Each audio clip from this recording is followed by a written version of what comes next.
আসসালামু আলাইকুম ওয়া রাহমাতুল্লাহ। Thanks for clicking me. প্রিয় বন্ধুগণ, শুভেচ্ছা নেবেন। আশা করি ভালো আছেন যে যেখানে আছেন। আজকে আলোচনাটি হবে নির্বাচন প্রসঙ্গে।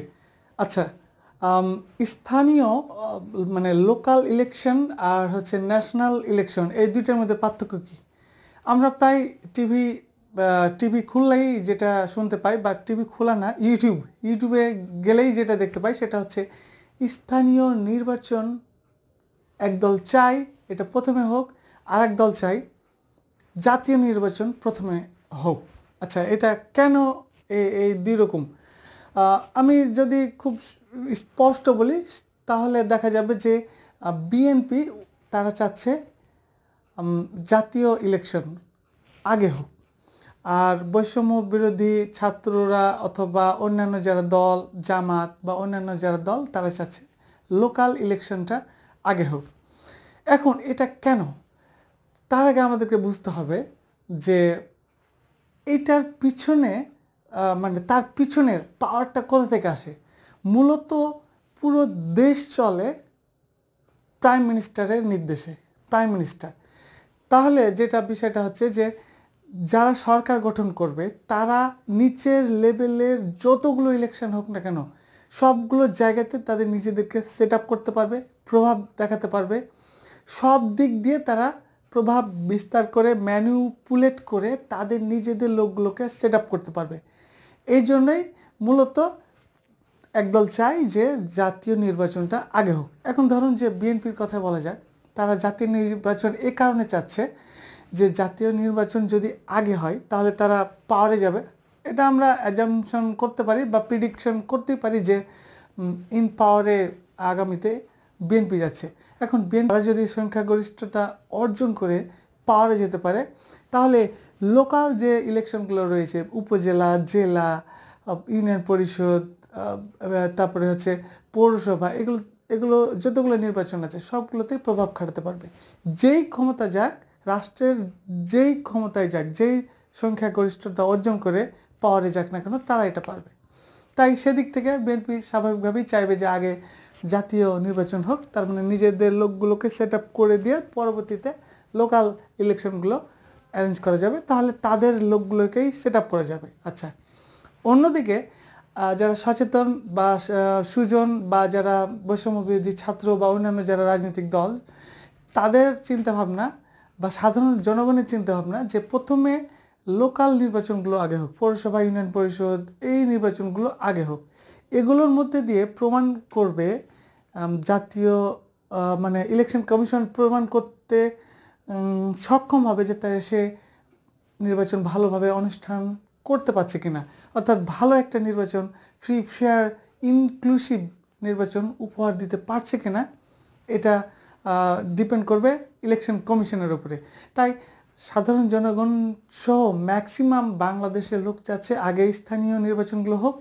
এটার ট্রায়ালের উপর দিয়ে বোঝা যাবে যে জাতীয় নির্বাচনটা কেমন হবে। এটা অবশ্য খুব প্রত্যাশিত এবং ভেরি প্রত্যাশিত এই বিষয়টা, এবং এটা সবাই মোটামুটি সাপোর্ট করেছে যে লোকাল নির্বাচনগুলো আগে হোক।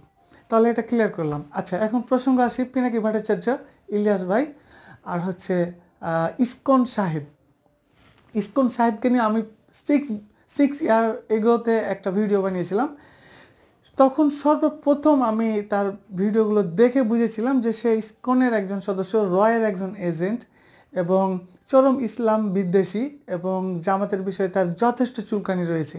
সেই সময় আমি ভিডিও বানিয়েছিলাম এবং সেই সময় আমি যথেষ্ট গঠনমূলক সমালোচনা করেছিলাম এই ইসকন সাহেদের এগেনস্টে। আর সেই সময় পিনাকি ভট্টাচার্য তো ছিল না মাঠে, সেরকমভাবে ছিল না, ছিল ইলিয়াস ভাই। ইলিয়াস ভাই দারুণভাবে সেই ইসকন সাহেদের প্রত্যেকটা মানে তার যে বিতর্কিত কার্যকলাপ বা তার যে সম্পৃক্ততা রয়ের সাথে, সেগুলোর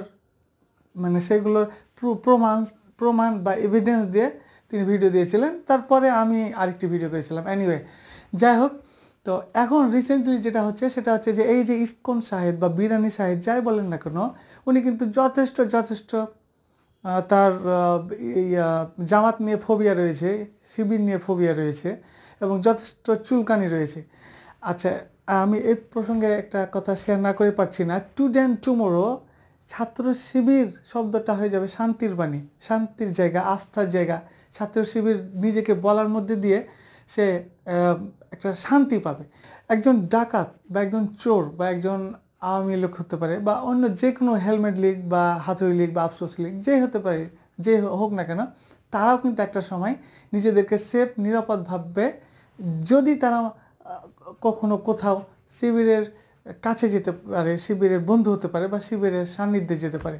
যত দিন যাচ্ছে বিএনপির ডিমোশন হচ্ছে, তার পপুলারিটি কমে যাচ্ছে, কারণ বিভিন্ন রকম সারাদিনে বা বিভিন্ন রকম বিতর্কিত ঘটনা তারা ঘটিয়ে যাচ্ছে। পক্ষান্তরে জামাত খুব ভালো পজিশনে রয়েছে, দে আর অন গুড পারফরমেন্স, ভালো একটা অবস্থানে রয়েছে এবং প্রতিনিয়ত তারা গুছাচ্ছে সব জায়গাতে। আর রিসেন্টলি আপনারা জানেন যে আমাদের ডক্টর মিজানুর রহমান আজহারী সাহেব চাঁপাইনবাবগঞ্জে আসছেন, সেখানে আপনাদেরকে আমন্ত্রণ জানাচ্ছি। আপনারা আমাদের এইখানে মানে এই জনসভায় অথবা এই যে মাহফিলে যোগদান দেবেন। আশা করি এখান থেকে শান্তির বাণী প্রচার হবে, মানুষ শিখবে, আর কোনো বৈষম্য সাথে আমরা জড়াবো না, কোনো স্ন্যাপিং, কিডন্যাপিং, তারপরে হচ্ছে লুটিং, এই সমস্ত কাজ থেকে যাতে নিজেদেরকে বিরত রাখা যায়, দেশকে ভালো রাখা যায়, ভালো থাকা যায়, এটা নিয়ে আমরা অনেকগুলো আলোচনা নিশ্চয়ই ওনার কাছ থেকে শুনবো। এবং আমরা যারা ইয়াং জেনারেশনের লোক রয়েছি বা মানুষ রয়েছি তারা ওনার খুব ভক্ত।